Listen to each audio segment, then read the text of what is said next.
Okay, this is the area of seasoned Jarrah. It is new product. The bridge is Merbau. We're going to use the Jarrah tint to blend everything in. All the other components are Jarrah. Because of the proximity of the pond with the plants and the fish, we don't want to spray too much on there. So what we're actually going to do is we're going to hand wipe onto the backdrop and onto the Jarrah.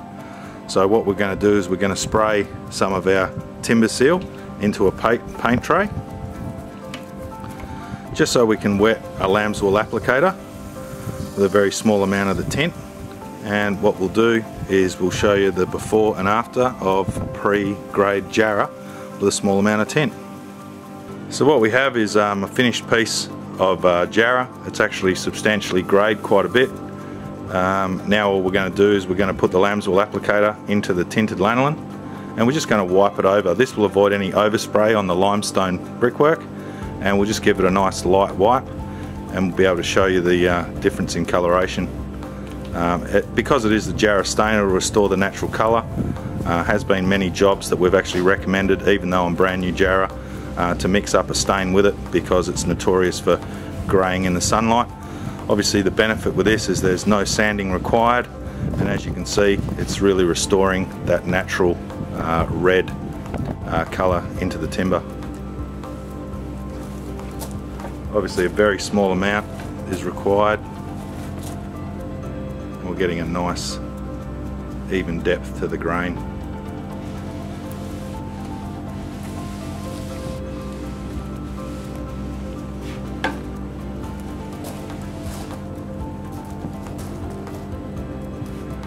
The reason the lamb's wool is so good is it's actually holding the product, and as we're wiping it on, not wiping it off.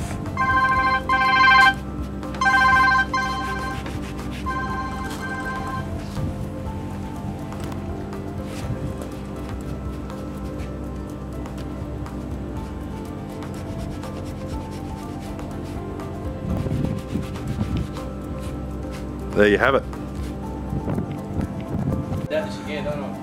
Next step is we're just going to do the backdrop for the water feature. It's very grey Jarrah. It's been in the sun approximately 4 or 5 months, but I have been waiting for it to dry out, so we'll accept the lanolin. I'll just give you a close-up and you can see how grey it has become.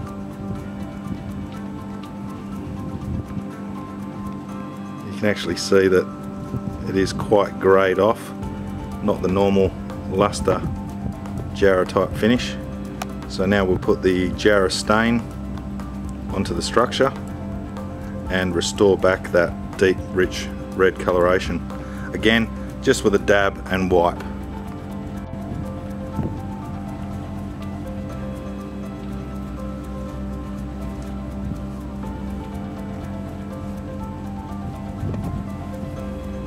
Just a light wipe over with a dampened lamb's wool mitt. You can see the lanolin being absorbed in by the dryness of the timber, which is half the reason why you allow the timber to become quite dry. So it will actually accept the product. It works a lot better with the tints. And now I'll just zoom in on the top as Matt applies it, and you can see the difference from the grey. It really puts that nice reddish timber that the tint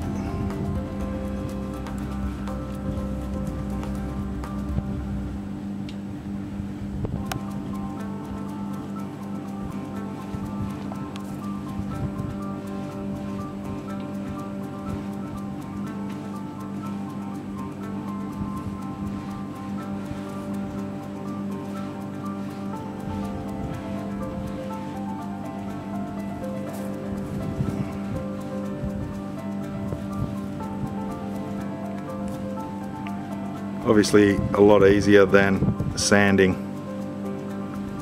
the timber to reduce the grey.